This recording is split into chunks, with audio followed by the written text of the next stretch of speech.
இன்றே டவுன்லோட் செய்து உங்கள் ஃபேவரட் ஷோக்களை என்ஜாய் பண்ணுங்க. என்ன சும்மா சொல்லக்கூடாது. உன் மகன் நல்ல பொண்டாட்டியா தான் தேர்ந்தெடுத்திருக்கான். அறிவாளி மருமகன். ரொம்ப நல்லா இருந்துச்சு. உனக்கு கிஃப்ட் கொடுக்கணும்னு நினைச்சேன். இந்தா கிஃப்ட்.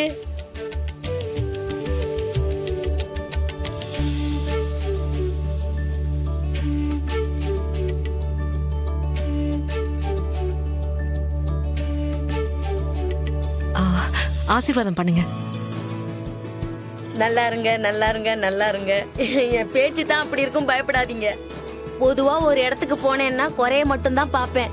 ஆனா எனக்கு எந்த குறையும் தெரியாத மாதிரி பாத்துக்கிட்டேன். அப்புறம் சீக்கிரமா ஒரு நல்ல வாரிசா எங்க அண்ணனுக்கு பெத்து கொடுங்க. நாதஸ்வரம் சீவாளி மாதிரி என்னைக்கும் பிரியக்கூடாது. முக்கியமான ஆளை விட்டுட்டேன். அந்த ஆளு என்ன பார்த்து பதுங்கிக்கிட்டே இருக்கு. என்ன அபிராமி? அண்ணி ரொம்ப பயந்துட்டியோ?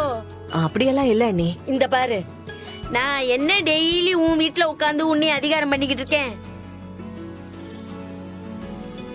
என்னைக்கோ ஒரு நாள் உன் வீட்டு படி ஏறி வாரேன். அன்னைக்கு நாத்தனாரு கெத்த விட்டு கொடுக்க முடியுமா? அப்படி நினைச்சுக்க. சரியாதான் விடு. உன்கிட்ட ஒரு விஷயம் சொல்லணும். என்னைய பத்தி எல்லாரும் என்ன நினைச்சுக்கிட்டு இருப்பீங்க? ஆஹா, இந்த பொம்பளை எப்ப பார்த்தாலும் எதை பார்த்தாலும் குறை சொல்லிக்கிட்டே இருப்பா. இவளுக்கு இதே வேலையா போச்சு. PhD வாங்கியிருப்பாளோன்னு கூட நீங்க சொல்லி எனக்கு கிண்டல் அடிச்சிருக்கலாம்.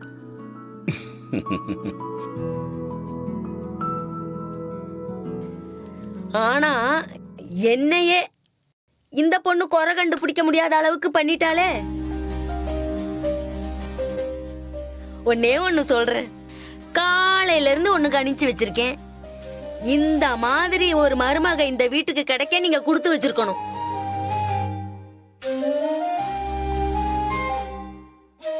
இந்த வீட்டுக்கு எந்த பிரச்சனை வந்தாலும், இந்த வீட்டை சுத்தி தீப்பந்தமே விழுந்தாலும், இந்த வீட்டை காப்பாத்துறது ஒரே ஒருத்தி தான்.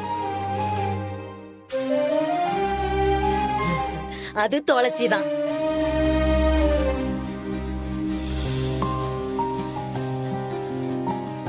அண்ணே, இவ இந்த வீட்டோட மகாலட்சுமி. நீ வேணா பாரு, இந்த குடும்பம் அடுத்த அடுத்த நிலைமைக்கு கொண்டு போறது அவளாலதான்.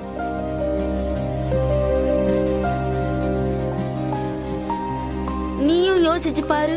துளசி வந்ததுக்கு அப்புறம் தான் MLA-வா இருந்த நீ மினிஸ்டர் ஆயிட்ட.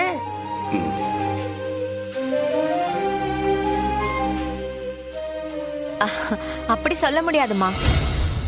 மாமா ரொம்ப நாளா எலெக்ஷனுக்காக வேலை செஞ்சிருக்காருல்ல.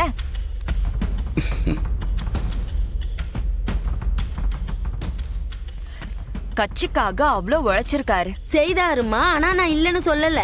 ஆனா எங்க அண்ணனுக்கு சீட்டு கொடுக்க எவ்வளவு யோசிச்சாங்க. அதெல்லாம் தாண்டி ஜெயிச்சிருக்காருனா அவ வந்த நேரம் தானே.